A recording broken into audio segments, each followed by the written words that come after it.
Latest எபிசோடுகளை விளம்பரங்களே இல்லாமல் காணுங்கள்.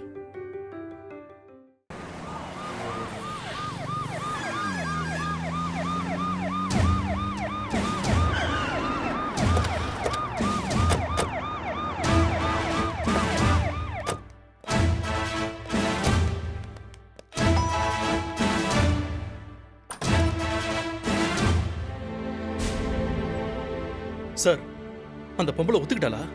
Watch கிடைச்சிடுச்சா? AC வந்திருக்காரு. சார் வணக்கம் சார்.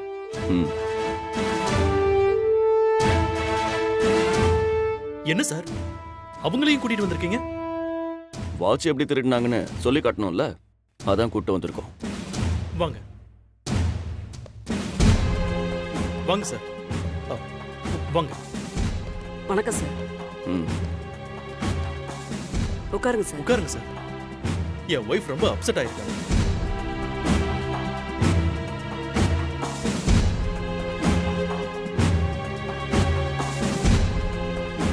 என்ன அங்க கண்ணு காட்டுறீங்க? என்கிட்ட டைரக்டாவே பேசுங்க. 2.5 லட்சம் ரூபாய் வாட்ச், மாமனார் வாங்கி கொடுத்த சென்டிமெண்டான வாட்ச். இன்ஸ்பெக்டருக்கு 50 கொடுத்தாச்சு. எனக்கு எவ்வளவு தர போறீங்க?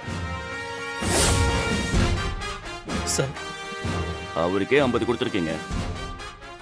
அப்ப நான் மட்டும் என்ன சும்மாவா போக முடியும்? 2.5 லட்சம் ரூபாய் வாட்ச் சார். வேணும்னா உங்களுக்கு இன்னும் ஒரு 50,000 தரேன் சார்.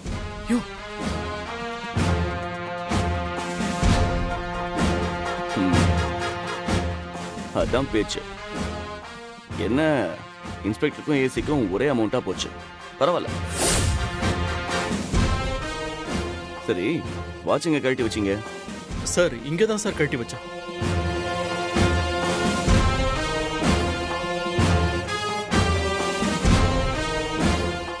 திருப்பி எடுக்க வரும்போது அங்க இல்ல, காணாம போயிடுச்சு. அப்படிதானே? ஆமா சார். நல்லா தெரியுமா? சார் எப்பவுமே நைட்டு அங்கதான் சார் கழட்டி வைப்பேன். காலையில பார்த்தா அது அங்கதானே இருக்கணும். ஆனா இல்லையே சார். அவர் சொல்றது சரிதானா? அவர் எப்பவுமே அங்கதான் சார் கழட்டி வைப்பாரு. இங்க பாருங்கப்பா, வீட்டை கம்ப்ளீட்டா சர்ச் பண்ணுங்க. ஒரு இடம் பாக்கி விடக்கூடாது. அந்த வாட்ச் வீட்ல இருக்க வாய்ப்பே இல்ல சார். அது எப்படி அவ்வளவு உறுதியா சொல்றீங்க? வாட்ச் காணாம போனதுல இருந்து அந்த பொம்பளை 3 தடவை வெளியே போயிட்டு வந்துருச்சு சார். காய்கறி வாங்க, தண்ணி கேன் சொல்றதுக்கு, குப்பையை வெளியே கொட்டுறதுக்கு. அந்த சமயத்துல இதோ இந்த ஆள்கிட்ட கொடுத்துருக்கலாம்ல.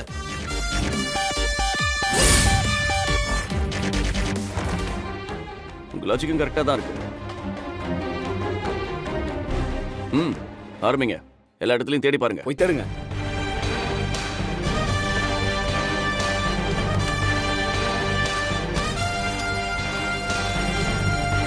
நான் உன்னையும் சேர்த்து தான்ப்பா சொன்னேன். சும்மா நிக்காம போய் தேடு போ.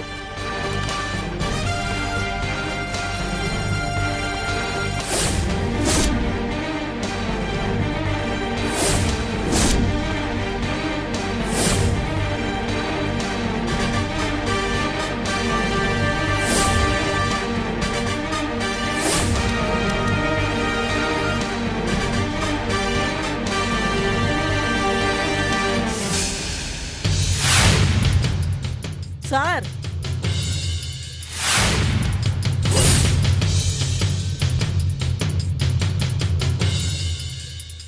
என்னம்மா? சீதா இங்கதான் இருக்கு.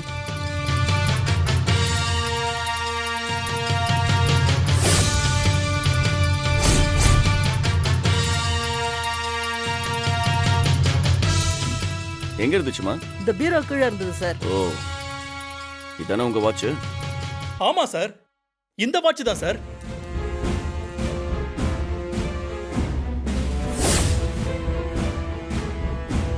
என்ன, அந்த அம்மா காய்கறி வாங்க தண்ணி கணக்கு சொல்ல வெளியே போனப்போ கொடுத்து விட்டாங்கன்னு சொன்னீங்க.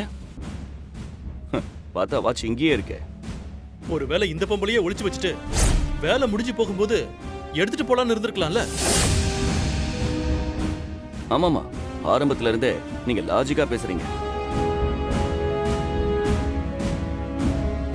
உண்மையை சொல்லுங்க, வாட்ச் எப்படி பீரோ கடையில போச்சு?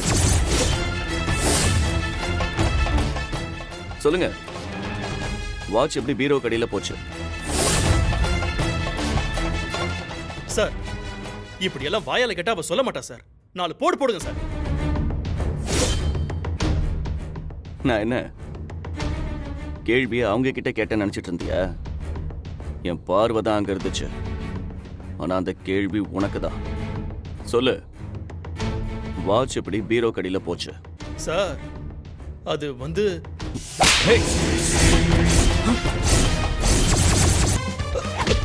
சார் சார் சார் அவரை அடிக்காதீங்க. சார் சார் சார்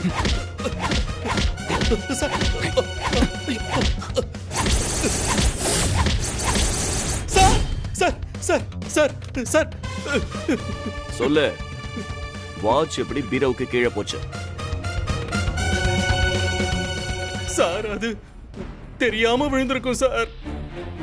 தெரியாம பார்க்காம விட்டுருப்பாங்க சார். சார் என்னோட தப்பு தான் சார். தெரியாம விழுந்துருச்சு sir. Sir, sir, sir, sir. Sir, sir, sir. ஏண்டா, உங்களுக்கெல்லாம் இல்லாதப்பட்டவங்களை பார்த்தா அவ்வளோ இலக்காரமா போச்சா? வாட்ச் காணாம போனா முதல்ல என்னடா செய்யணும்? என்னடா செய்யணும்? போலீஸ்ல கம்ப்ளைண்ட் கொடுக்கணும். Wrong answer. சார் சொல்லு, வாட்ச் காணாம போனா முதல்ல என்ன செய்யணும்? வாட்ச் காணாம போனா முதல்ல என்ன செய்யணும்? சார் சார் தேடி பார்க்கணும். என்ன பண்ணணும்? தேடி பார்க்கணும் சார். முதல்ல வீட்ல நல்லா தேடி பார்க்கணும். அத பண்ணாம வீட்ல வேலை செய்றவங்க மேல பழிய தூக்கி போடக்கூடாது. ஓகேவா? சார் சார் சார் பண்ணுவியா? சார் ப்ளீஸ் சார் அவரை அடிக்காதீங்க சார். சார் சொன்னா கேளுங்க சார். சார் அவரை விட்டுருங்க. சார் சார் தயவு செஞ்சு அவரை விட்டுருங்க சார். சார் சார் அவருக்கு ஒண்ணும் தெரியாது சார். அவரை விட்டுருங்க sir. Sir sir please sir.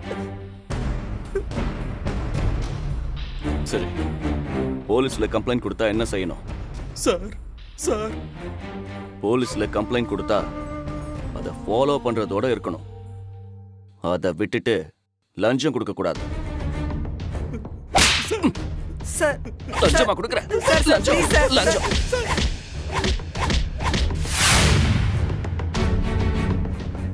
ஏண்டா, நீயும் உன் பொண்டாட்டியும் ஒரு 10 நிமிஷம் குனிஞ்சு நிமிந்து தேடி பார்த்திருந்தா அந்த வாட்ச் கிடைச்சிருக்கும்.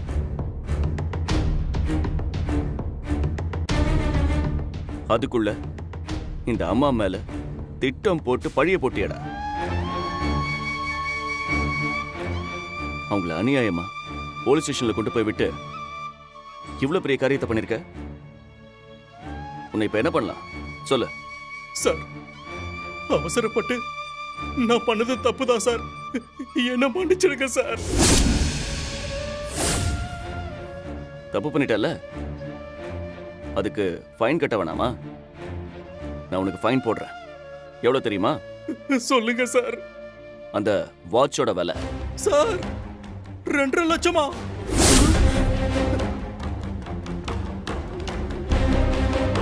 அதுல ஏற்கனவே நீ 50 கட்டிட்ட. யோ, அந்த 50,000 எடுத்து வை. கொடு. இதுல 50,000 ரூபாய் இருக்கு. மீதி 2 லட்சத்தை எடுத்து வை. சார் இல்லைன்னா தேவையில்லாம அவங்களை சந்தேகப்பட்டது, அவங்க மேல பொய் கேஸ் கொடுத்தது, போலீஸ்க்கு லஞ்சம் கொடுத்தது, அவங்கள அடிச்சு விசாரிக்க சொன்னது, அவங்களுக்கு மன உளைச்சலை உண்டாக்குனது, அதை பண்ணது இதை பண்ணதுன்னு ஒரு 10-12 செக்ஷன் வரும். மொத்தமா போட்டா உன்னையும் பொண்டாட்டியும் தூக்கி ஒரு 10 வருஷத்துக்கு உள்ள வைக்கலாம். ஐயோ சார் அப்படிலாம் ஒண்ணும் பண்ணிடாதீங்க சார். நாங்க பணத்தை கொடுத்துறோம் சார். இருங்க சார், நான் போய் எடுத்துட்டு வந்துடுறேன்.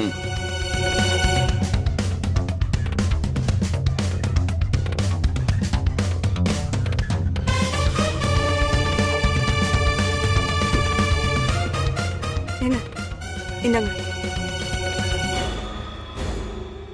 சார் எனக்கு எதுக்குடா உன்னோட காசு? உன்னால திருட்டுப்பட்ட வாங்கி அவமானப்பட்டு மன உளைச்சல்ல நிக்கிறாங்க பாரு, அந்த அம்மா கிட்ட கூட.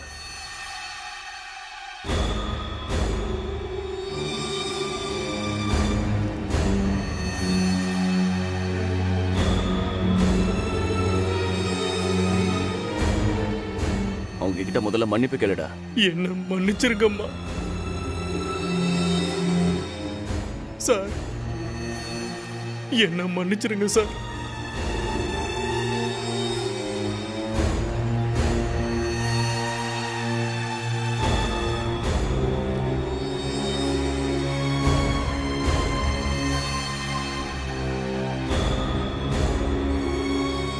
சார், இந்த மாதம் என் பொண்டாட்டி இந்த வீட்டில் 15 நாள் வேலை பார்த்துருக்காங்க.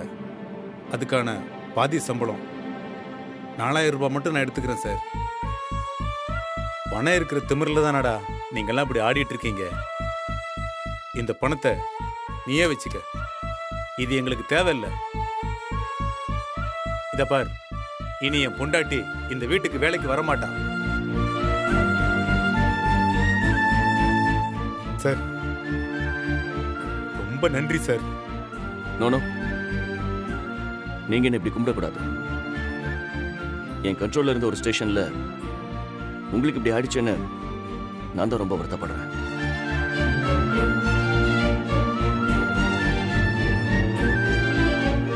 மானம், மரியாதை, கௌரவம், நீதி, நியாயம், நேர்மை, இது எல்லாத்தையும் இவரை பார்த்து கத்துக்கோடா. உன்கிட்ட கத்துக்கிறதுக்கு ஒண்ணுமே இல்ல. நீங்க தாண்டா இந்த சாதாரண மக்கள் கிட்ட இருந்து நிறைய கத்துக்கணும். வாங்க சார், போலாம். வசிதா,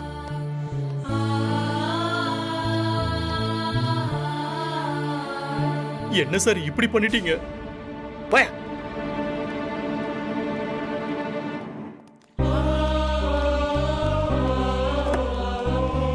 உட்காரு.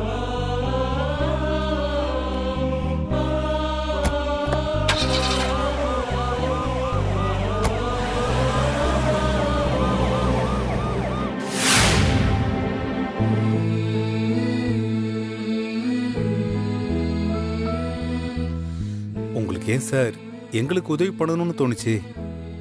இந்த உலகத்துல யாரா இருந்தாலும் இந்த மாதிரி சமயத்துல பணக்காரங்க பக்கம்தான் நிப்பாங்க. அந்த இன்ஸ்பெக்டர்ல இருந்து இதை கேள்விப்பட்ட எல்லாருமே எங்களுக்கு எதிராக இருக்கும்போது நீங்க மட்டும் எங்க பக்கம் நிக்கிறீங்க. அது இப்ப வரைக்கும் அது ஏன்னே புரியல. ஒருத்தர் திருடி இருக்காங்களா இல்லையாங்கிறது உங்க முகத்தை பார்த்தாலே தெரிஞ்சிடும். நான் போலீஸ் ஆகி இது வரைக்கும் பெருசா எதுவும் சாதிச்சது இல்லைனாலும் இந்த ஒரு விஷயத்துல என்னோட கணிப்பு என்னைக்குமே தப்புனதில்லை.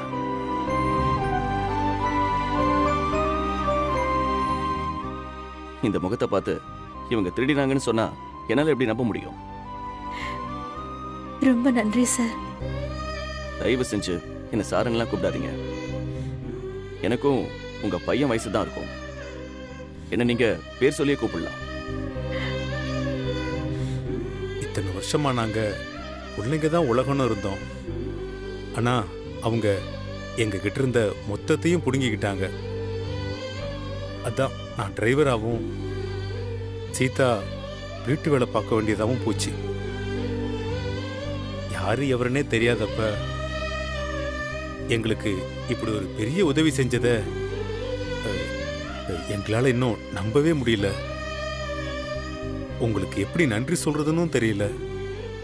எதையும் எதிர்பார்க்காம நம்ம யாருக்கோ எப்பவோ செஞ்ச நல்லது, அதோட புண்ணியம் நமக்கு எதிர்பாராத நேரத்துல வந்து சேரும் சொல்லுவாங்க. அது போல நீங்க செஞ்ச நல்ல காரியம்தான் இன்னைக்கு உங்களை இந்த பிரச்சனையில இருந்து வெளியில கொண்டு வந்திருக்கு. அந்த புண்ணியம் தான் உங்களை காப்பாத்திருக்கு. புண்ணியெல்லாம் ஒண்ணும் இல்லை தம்பி. நாங்க இப்ப வெளியே இருக்கோம்னா அதுக்கு காரணம் நீங்க மட்டும்தான். நான் அப்பவே கேட்கணும்னு நினைச்சேன். அந்த 2.5 லட்சம் ரூபாய் பணத்தை நீங்க உங்களுக்கு ஒரு இழப்பீடா நினைச்சு வாங்கியிருக்கலாமே, அதையே திருப்பி தூக்கி எறிஞ்சிட்டீங்க. சார், பணம் என்னெல்லாம் செய்யும்னு பக்கத்துல இருந்து பார்த்து அடிபட்டவன் சார். இந்த பணம் பெத்தவங்களையும் பிள்ளைங்களையும் பிரிச்சு வச்சிருச்சு. அப்படிப்பட்ட பணம், அதுவும் இன்னொருத்தரோட பணம், நமக்கு எதுக்கு தம்பி? எங்களுக்கு என்ன தேவையோ அதை நாங்க சம்பாதிச்சுப்போம். எங்க அம்மா நான் சின்ன வயசா இருக்கும்போதே இறந்துட்டாங்க. என்னை வளர்த்தது எங்க அப்பா தான். அவர் அப்படியே உங்களுக்கு ஸ்ட்ரைட் ஆப்போசிட்னு சொல்லலாம். அவர் முகத்துல சிரிப்பையே பார்க்க முடியாது. எப்ப பார்த்தாலும் என்கிட்ட சிடுசிடுன்னு தான் இருப்பாரு. எதுக்கு எடுத்தாலும் திட்டிக்கிட்டே இருப்பாரு. என்னை பாடாப்படுத்தி எடுப்பாரு. எப்படா அவர் விட்டு ஓடி போயிடலான்னு காத்துட்டு இருந்தேன். அதுக்கு ஒரு வாய்ப்பு கிடைச்சது. அவர் விட்டு விலகி போயிட்டேன். ஆனா அதுக்கப்புறம் தான் எங்க அப்பாவோட அருமை எனக்கு கொஞ்சம் கொஞ்சமா புரிய ஆரம்பிச்சது. நான் நல்லா வரணுங்கிறதுக்காக தான் அவர் என்கிட்ட அவ்வளவு கடுமையா நடந்துக்கிற மாதிரி இருந்தாருன்னு எனக்கு புரிஞ்சது. ஒரு பக்கம் என்னை திட்டிக்கிட்டே இருந்தாலும் இன்னொரு பக்கம் தாயில்லா புள்ள தடமாறி போயிடக்கூடாதுன்னு எனக்காக அவர் எல்லாத்தையும் பார்த்து பார்த்து பண்ணிருக்காருன்னு ரொம்ப லேட்டா தான் புரிஞ்சுது. இதெல்லாம் புரிஞ்சு எங்க அப்பா கிட்ட மன்னிப்பு கேட்கணும்னு நான் போகும்போது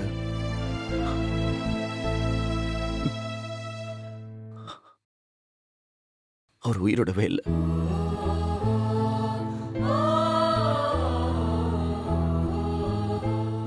இன்னைக்கு பெரிய வேலையில இருந்தாலும் எவ்வளவு சம்பாதிச்சாலும் எங்க அப்பா கிட்ட என்னால மன்னிப்பு கேட்க முடியலங்கிற குற்ற உணர்ச்சி என்னை படுத்திக்கிட்டே தான் இருக்க.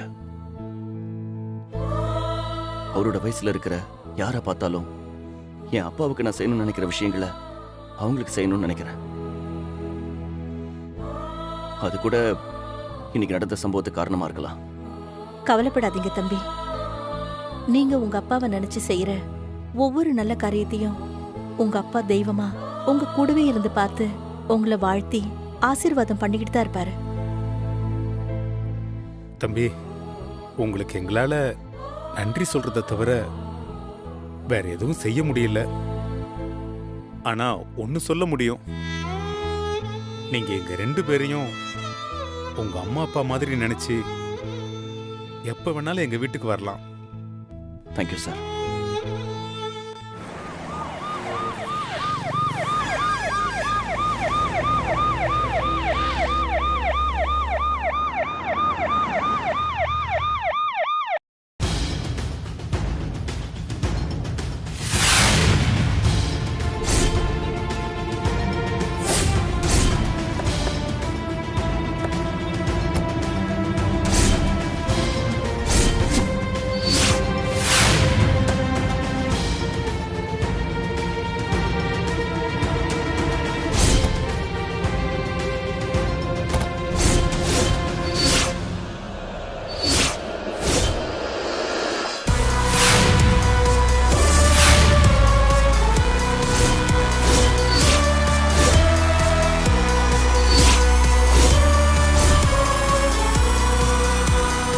சார் வணக்கம் சார்.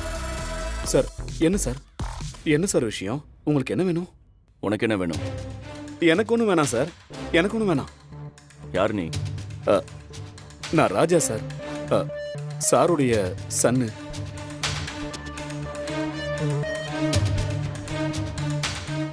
நான் மிஸ்டர் மார்க்கண்டேனுக்கு ரொம்ப வேண்டப்பட்டவன். ஒரு வீட்டில் ஒரு காஃபி சாப்பிடலான்னு வந்திருக்கேன். அதில் உனக்கு ஏதாவது பிரச்சனை இருக்கா?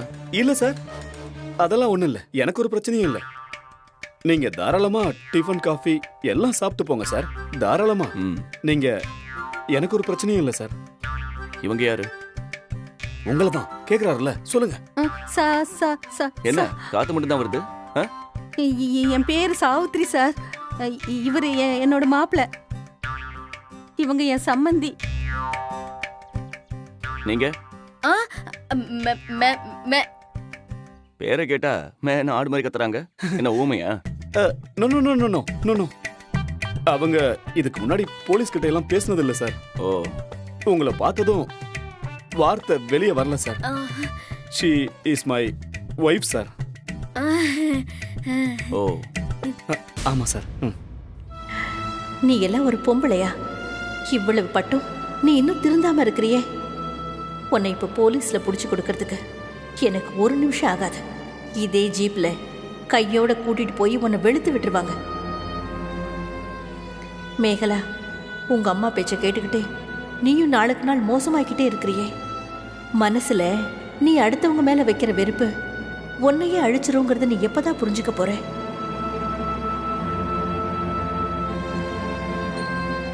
என்ன தம்பி இங்கே நின்னுட்டீங்க? வாங்க உள்ள வாங்க வாங்க. ம். போங்க சீதா. நீங்க போங்க.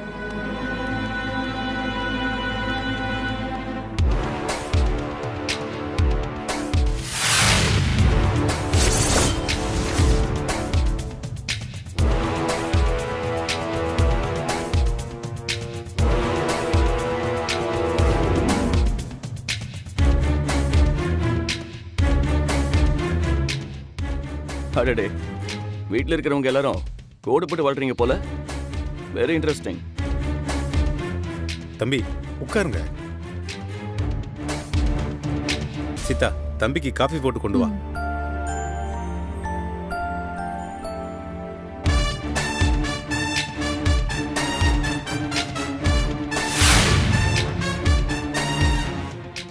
இப்போ பார்த்தீங்கன்னா பேங்க் ஃபிக்ஸ் பண்ணியிருக்கிற ரேட் ஆஃப் இன்ட்ரெஸ்ட்டுக்கு மேலே அநியாய வட்டி வாங்குறதெல்லாம் as per law it's a crime. இந்த கந்து வட்டி, மீட்டர் வட்டி, ஸ்பீடு வட்டி இதுக்கு எதிராக சிவியரான சட்டமே வந்துச்சு. நீங்க ஒரு சின்ன ரிட்டன் கம்ப்ளைண்ட் மட்டும் கொடுங்க, நான் பெயிலபிள்ல மினிமம் 5 வருஷத்துக்கு தூக்கி உள்ள வச்சிருக்கேன்.